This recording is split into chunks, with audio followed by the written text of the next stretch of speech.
Hello, and welcome back to Faith Comes Through Hearing with Nick. I'm Nick, and I hope all is going well for you. And I again welcome you back. Today we're going to be reading Matthew chapters 9 and 10. Let's go ahead and get started. Chapter 9. And getting into the boat, he crossed over and came to his own city.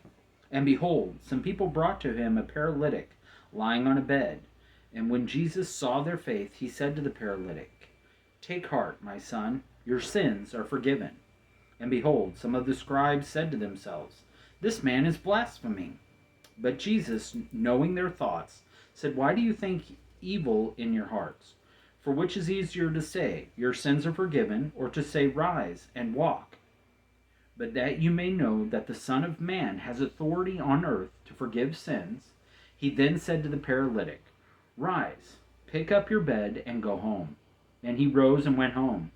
And when the crowd saw it, they were afraid, and they glorified God who had given such authority to men.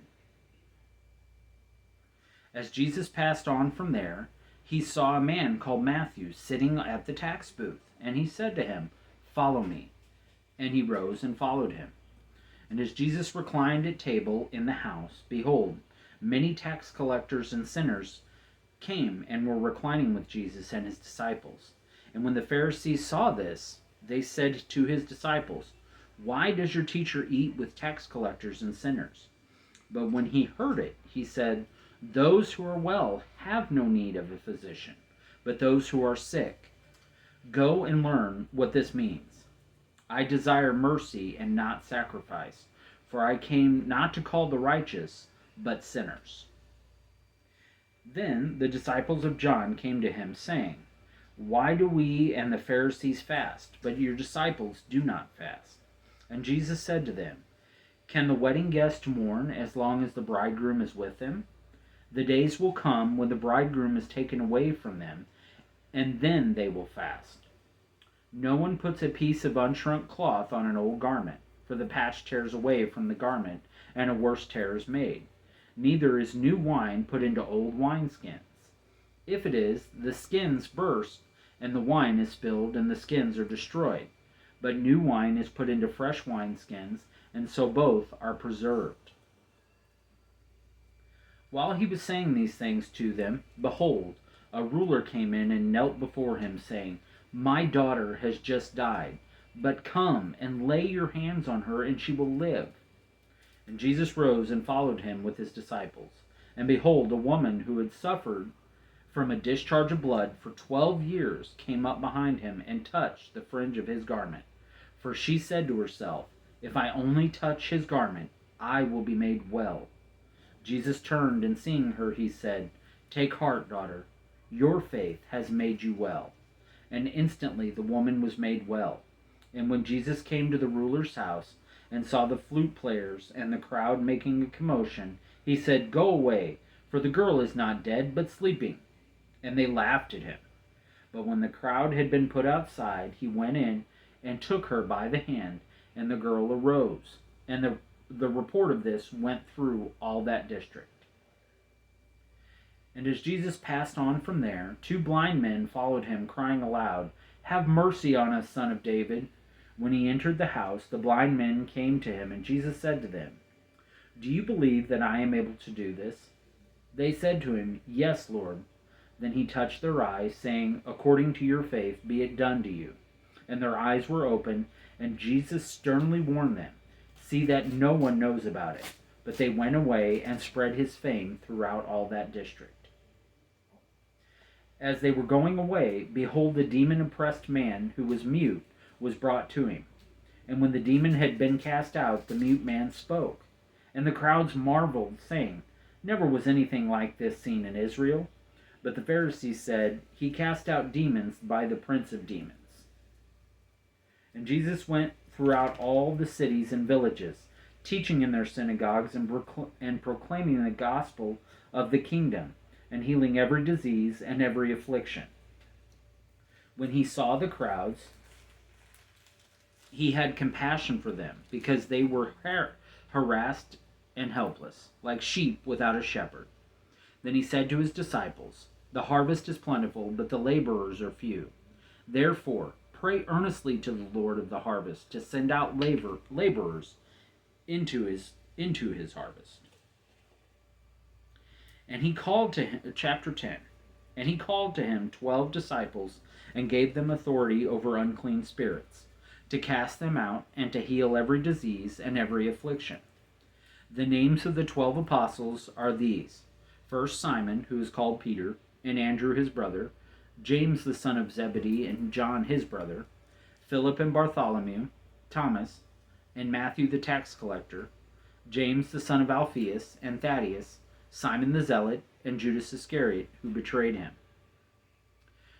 These 12 Jesus sent out, instructing them, "Go nowhere among the Gentiles, and enter no town of the Samaritans, but go rather to the lost sheep of the house of Israel, and proclaim as you go, saying, The kingdom of heaven is at hand. Heal the sick, raise the dead, cleanse lepers, cast out demons. You received without paying, give without pay.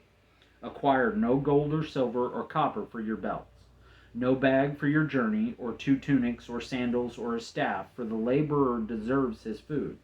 And whatever town or village you enter, find out who is worthy in it, and stay there until you depart. As you enter the house, greet it, and if the house is worthy, let your peace come upon it. But if it is not worthy, let your peace return to you. And if anyone will not receive you or listen to your words, shake off the dust from your feet when you leave that house or town. Truly I say to you, it will be more bearable on the day of judgment for the land of Sodom and Gomorrah than for that town. Behold, I am sending you out as sheep in the midst of wolves. So be wise as serpents and innocent as doves.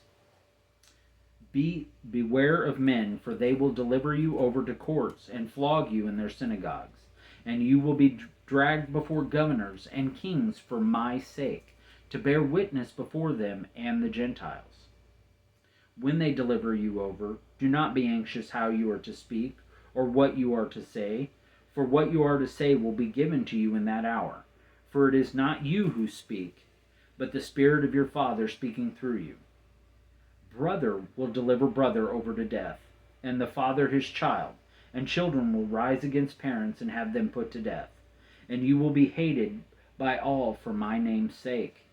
But the one who endures to the end will be saved. When they persecute you in one town, flee to the next. For truly I say to you, you will not have gone through all the towns of Israel before the Son of Man comes. A disciple is not above his teacher, nor a servant above his master. It is enough for the disciple to be like his teacher, and the servant like his master. If they have called the master of the house Beelzebub, how much more will they malign those of his household? So have no fear of them, for nothing is covered that will not be revealed, or hidden that will not be known. What I tell you in the dark, say in the light, and what you hear whispered, proclaim on the housetops. And do not fear those who kill the body, but cannot kill the soul. Rather fear him who can destroy both soul and body in hell. Are not 2 sparrows sold for a penny, and not one of them will fall to the ground apart from your Father? But even the hairs of your head are all numbered. Fear not, therefore, you are of more value than sparrows. So everyone who acknowledges me before men, I also will acknowledge before my Father who is in heaven. But whoever denies me before men, I will deny before my Father who is in heaven.